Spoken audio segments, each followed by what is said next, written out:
Hi, welcome to the Rich Booker Show. I'm Rich Booker. My show consists of real local news and political talk on Radnor Studio 21. And thank you for tuning in. Today, I have with me as my guest, Mr.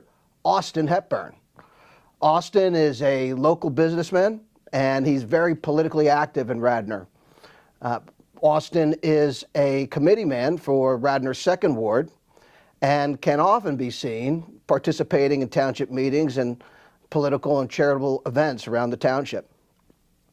And I've known Austin for some time. He's a neighbor and friends of the family, and I rely on his expertise and assistance on a plethora of local issues. And so Austin brings a great deal of expertise in many areas of politics. So, Austin, welcome, and tell us about yourself. Thank you, Rich. Tell us about yourself and how did you develop your interest in politics?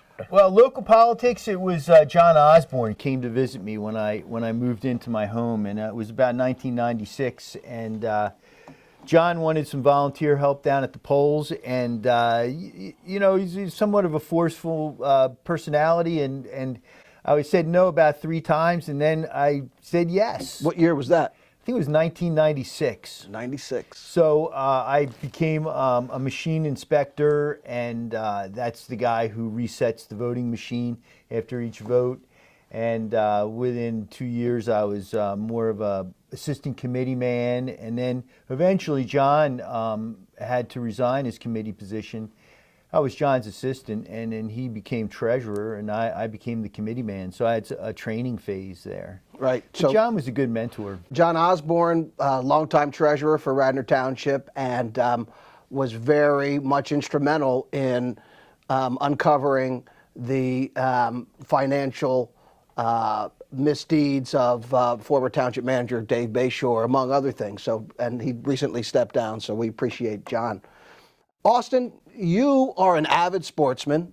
Yeah. And really appreciate the outdoors and care deeply about the outdoors. So how does that influence your perspective on the township and its local politics? Well, you know, since I was a young boy growing up, I played in Mill Creek and Dove Lake and Gladwin, and that in the summertime, that was my every day if I wasn't at Avalon playing in the bay. So I am close to nature, and I love learning, evaluating, kind of trying to understand nature, the food chain, the balance, the ecological balance. So from a very young age. So now I can't really walk past a lake without looking for turtles on logs and rocks. If I see a snake, I have to grab it, pick it up for a few minutes, provided it's not poisonous. Poisonous, triangular head. Well, I've been on a rattlesnake hunt. You know, Pennsylvania is a great state because of our natural lands. But you know, Radnor has a lot of great creeks, lakes, open space. So I love it. And I love walking along Little Darby Creek and Darby Creek, and it's a great place. Now, there's a lot of issues in the township that deal with open space and taxpayer expenditures, et cetera. And there's a lot of environmental issues, especially relating to development and other aspects of township politics. One of the items that we spent some time working on recently was the sanitary sewer under capacity that we have in Radnor currently. And it came to play in various projects at the township, including the one on Lancaster Avenue, the old doctor's office, not being able to get a permit, and various other projects where they couldn't get a permit because there wasn't the sanitary sewer capacity. And it seemed like some township projects were able to find sewer capacity and other ones were held up for months or years. And that's something that we took a look at. So what are the current issues with respect to sanitary sewer under capacity that you were interested in and that you've looked at with the DEP and others?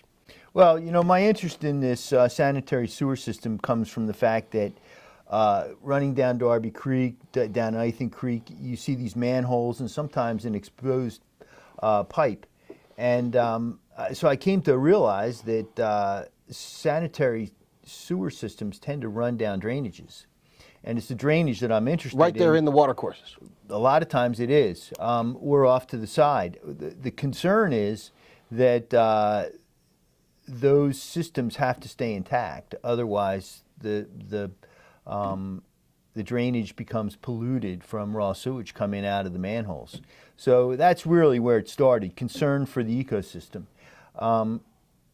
As I learned more about Radnor and our sanitary sewer system, I found out that on a normal day, like a day like today, the system might run at anywhere from 45 to 55% capacity. Yet when we have a rain event, a lot of people have sump pumps, especially the older homes, sump pumps and gutters that drain into the sanitary system. They tend to bring it to maximum capacity. So we have a problem when we have big rain events, and we've been having some pretty big rain events. So apparently the needle gets up to 98, 99% of capacity. So we're flirting with disaster on Darby Creek, on Ithan Creek, on Brown's Run. We will be on Brown's Run. And the danger is that we're going to add more users or suppliers to the sanitary system, and without considering the fact that we are dangerously close to being over capacity.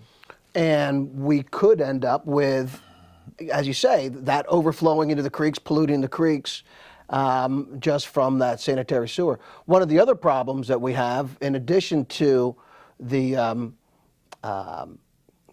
people who are pumping their stormwater, either rain leaders from the house or from the sump pump, we also have infiltration. So there's a lot of, just when there's wet weather, the water gets into the sanitary sewer system, and that exacerbates that issue as well. And it's been a major problem for the township, and it has held up a lot of properties, and it really is something that is to be, concerning, because it could definitely affect the environment. It could affect the fish and the wildlife that are in the township. Eventually the people. How do you see this as playing out as a political matter, especially for development? Is it something that you focus on, or do you think it has minor impacts? Well, politically, I think that all the power is in the hands of the township and the developers. And it's nearly impossible to stop development. If the township is open to it, it's going to happen. It's very rare that the township backs off of a plan that they really want to approve, and it's money. It's all about money. And so you see that turtles, frogs, they have no vote. And developers have a lot of power because of the amount of money that they can put into the coffers of local government. So it's a very unbalanced situation. What we've seen is that nobody really keeps track of all the new developments that are putting water into the system on a site-by-site basis. And while we have more and more buildings and more projects where we have more and more demand on the sanitary sewer system, but we're not taking anybody off. And at some point, we're really going to have a problem. What we have currently, our last meeting, we discussed financing for the repairs that we've done recently. The sanitary sewer system is broken in 3 different locations. It was over $3 million that the township spent, and that came out of the general fund, depleting all the cash. So one of the items that we're going to be looking at is how to finance those repairs. And it's a major issue for the township, and it's really something that probably should curtailed more development than it has. As you say, it really hasn't curtailed any, especially our favorite project, the Penn project, which will Right. have 56,000 gallons a day that they're putting into the system at a site where it's been zero capacity, zero inflow for years and years. Right, right, and that's a huge risk. You know, the sanitary sewer system, just like our underground gas pipes, just like our roads and bridges, is part of the infrastructure, and it's part of the infrastructure we'd rather not think about. But it is important, and we got to keep it up to snuff. You know, Radnor's a great township. We may not really need that much more development. I mean, we're pretty much built out. I think preserving some of our open space is a good idea, and I don't think I'm alone. I don't think you're alone, Rich, in believing that we'd like to preserve our open space. We'd like to preserve our, we're not a small town anymore, but at least our suburban kind of culture and the appearance of a suburban town. Having green around is nice. So I think that the two issues go hand in hand. We need to get our infrastructure rebuilt up so that it supports the current level of development before we really think about doing any further development. And we tend to push the development before we get the infrastructure in place. That really does. Money talks, Rich. One of the things that is related to this is the stormwater problems that we have in the township. We have, just from the rains, there's a lot of flooding and stormwater problems that we have at various locations in the township. Not so much in our neighborhood, but in certain other areas, North and South Wayne and some other locations nearby. And we do have some in our area as well. You and I spent some time actually walking at Gulf Creek and looking at how it's channelized and how what the impacts are and why it seems to be overflowing and why it's such a concern for people. Can you talk about that visit that Sure. walk we took and why you think it was important? Sure. Well, you know, it was a number of visits, and it was an eye-opening experience to see how much water actually comes down Gulf Creek, comes up out of its banks around the bridge, how it pushes cars around. It creates a new bed going past Poplar Avenue through those homes and digs out enormous swales in the people's backyards. It's just amazing. And of course, those people that live there are victims. Victims of what? I don't know. You know, lack of information when they bought the house, various things. But, you know, those areas that we have stormwater problems with were probably wetlands 100, 150 years ago. And Mother Nature creates wetlands as a repository for excess water. And so a wetland is kind of like a swamp, a marsh, and water gets deposited there and then seeps back into the creek, seeps into the ground. And the problem is when you build in wetlands, it eliminates that overflow capacity to control the amount of water, and therefore you get an overwhelming amount of water running down a small creek. So in Gulf Creek, which sometimes it's only about that deep, winds up to be 10 feet above the bottom of the creek bed during a big storm. So that's the problem. We've ignored Mother Nature here in Radnor for the last 100 years. We've ignored her. We've built in swamps, wetlands. You know, the middle school's built on a swamp. Poplar Avenue. 100 years ago, those were little tiny cottages that were inhabited by bohemian artists for the summertime. And then I guess during maybe a dry period, we have droughts. We have had a wet summer. We've gone through drought periods of 10 years or more. And during a drought, we assume that we can build a house in the wetlands, and then things change and turns out it was a bad idea. But you have homes built along Poplar that never should have been built. You have a middle school built on a swamp that maybe shouldn't have been built there. You have other situations, Martha Brown's Woods, that's been targeted as a potential school development, That's a very soft, wet area back there. And Martha Brown's Woods is where Brown's Run pretty much has their wetlands area. That Brown's Run runs down into Ithan Creek and down into Darby Creek. What you have now is Penn Medicine being built at 145 King of Prussia Road. It's a lot of impervious cover. So when you have impervious cover, you have a big rain event, that water doesn't seep into the ground. It stays on the surface and runs.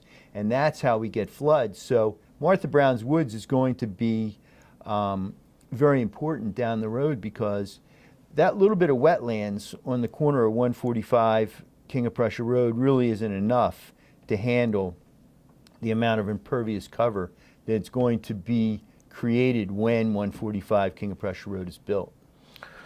And I always think of Wayne as a resort town. And to me, Wayne, from 1870 and 1860s, when the Wayne train station was first put into operation, it has been a destination for people from the city to come out to the suburbs, to the bucolic countryside. And that's what Wayne grew up as. Luella, the houses of Bloomingdale, and then we've seen all this development. The main business section was in 1888. And I took a look at a lot of the old maps from 1870 to 1920, and you can see the development where Gulf Creek was totally in the field by itself, to where the houses were built all along on Poplar and Walnut. And even what I see is particularly an example of what you're talking about, the houses on Willow. When you look back at 1904, the houses where Willow Ave is today, that was a pond and then a swimming pool, right? And that's been all filled in, and they built the houses there.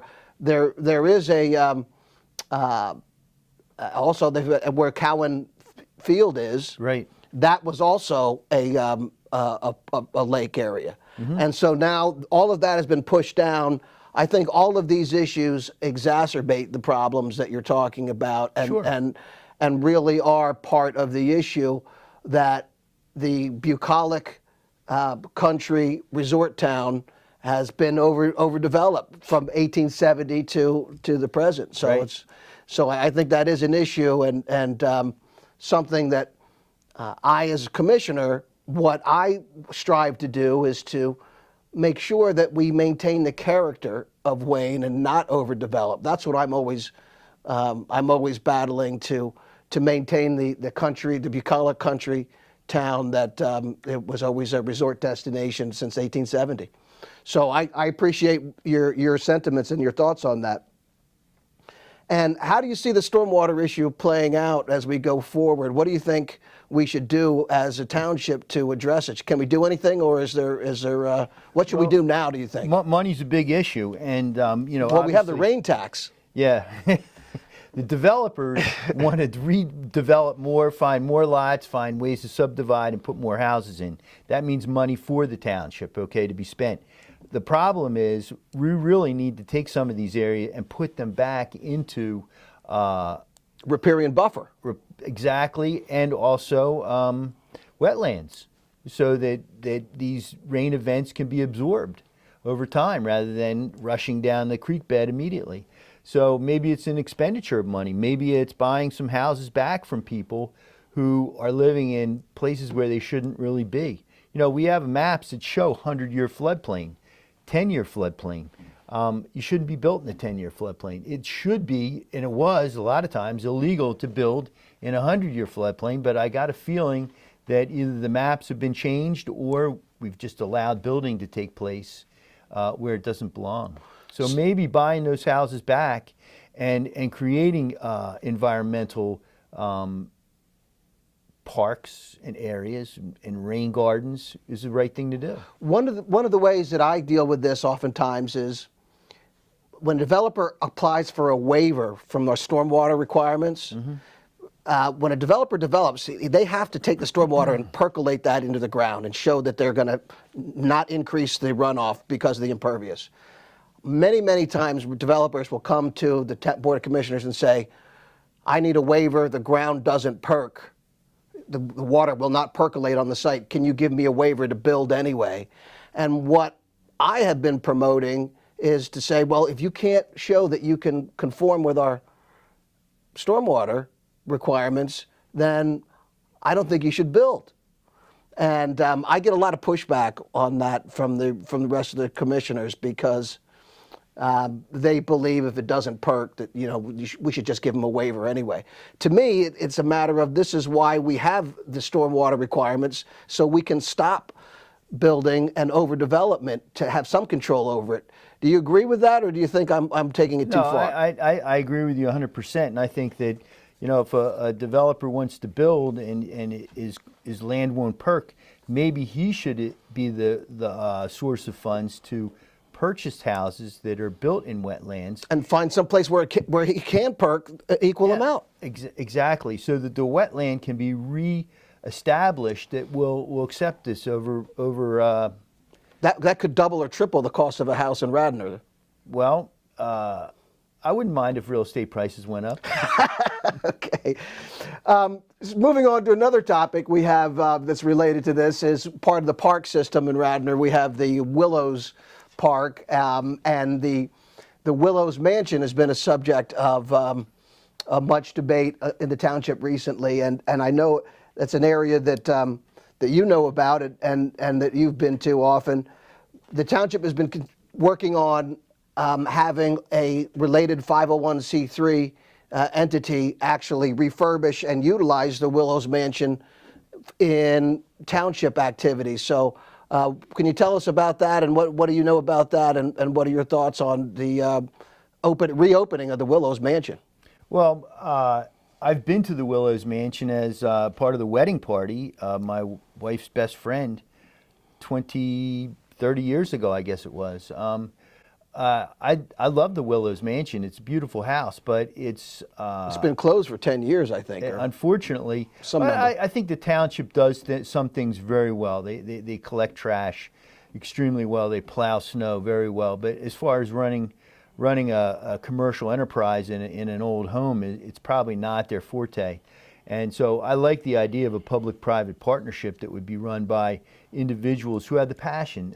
Without the passion, the house is going to fall into disrepair. If you have the passion for the house and you get it up to speed, I think it makes a great facility for banquets, weddings, corporate meetings. It would be wonderful, and we really need that here in Radnor. Lower Merion has theirs. Tredyffrin has theirs. Why not Radnor? Why shouldn't we have our own people's house? Well, I think the main objection to it is it's taxpayer cost and not much taxpayer utilization. As a matter of fact, the township has committed to spend $1.8 million on refurbishment of the Willows Mansion, and the local group, Willows Park Preserve, has also secured private funding of about $1 million.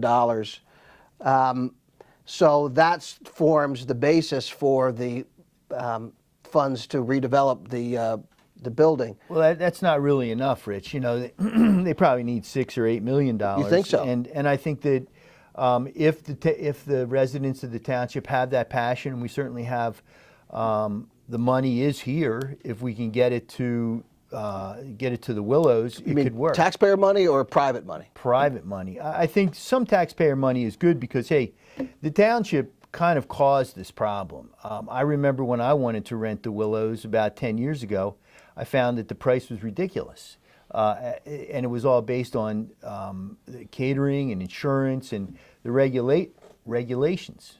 The too many regulations pushed the price up so that the Willows was not competitive with other facilities in other townships. That was caused by the township. And that's how it fell into disrepair, because no one wanted to rent it. The cash flow was poor. It became a problem. No passion from the township's governance side. Yet individuals love the architecture of the mansion. They feel a connection to the history of the mansion. They want to repair it. They want to make it useful. And obviously we should take advantage of this asset that we have. It just needs a few $1 million to get it fixed up, and then have it rented out for events, and make sure that we allow market forces to keep the price reasonable. Because if it were rented out at a market price, we would get people to come in, spend the money, and then we would have the money to make the necessary repairs. Because a mansion like the Willows is going to require a budget to keep it up, for upkeep. Every old house requires that. So I think that we have to get it up to speed, and once it's running properly, I think it would be great asset for the township. Do you agree with me that it should be operationally self-sufficient? In other words, shouldn't it cover its own operating expenses out of revenues that are generated from rentals? Well, that's the idea, and I think that with the right kind of contributions, charitable contributions, to get the building up to speed, then I think allowing individuals rather than the township to manage it, I think it could pay for itself. I hope so, because I think that's the main concern, is we don't want the taxpayers to be subsidizing it to any. Rich, if it reverts back to the township controlling it, that's going to be a disaster. It was the last time, and it'll happen again. So let's not do it that way. Your concept, the bureaucrats really don't have the impetus. They don't have the motivation to do it. It needs to be local and privately done. It's about the passion. You have to have the passion, and there are a lot of people that have the passion. Going on to another topic here, you've been assisting with various political campaigns for years. Recently, you've been helping out on one of the local congressional campaigns. Why do you think it's important to work on these campaigns, not just federal, but also for the local ones that you worked extensively for the school board and helped me and other folks as well? Why do you think it's important to work on these? Well, one person can't get themselves elected. It takes a team. And when you come across a candidate who has the passion to be a leader, to be a public servant, you need to support them, and that's what our political system is all about. Is citizens taking it upon themselves to run for office, get elected, and then legislate in an honest fashion. So when I come across a candidate who is honest, driven by the right motives, I want to help them. And political campaigns are fun. There's a lot of energy there. You find the right person and you really want to see them succeed. You wind up putting in more time and effort than you really thought you were going to. For me as a conservative, my key goals and my key values are lower taxes, smaller government, greater individual liberty, and personal responsibility. And that's what I strive for. Is that the areas that you look for candidates? Absolutely. But I also see that we have problems in our culture. Sexual assault and opioid addiction are two really serious problems. I mean, it's ruining our country. What are your goals for Radnor's second ward as committee man? Do you have any? What do you try to do as committee man? I want to find a really good committee man, and I want to get him elected.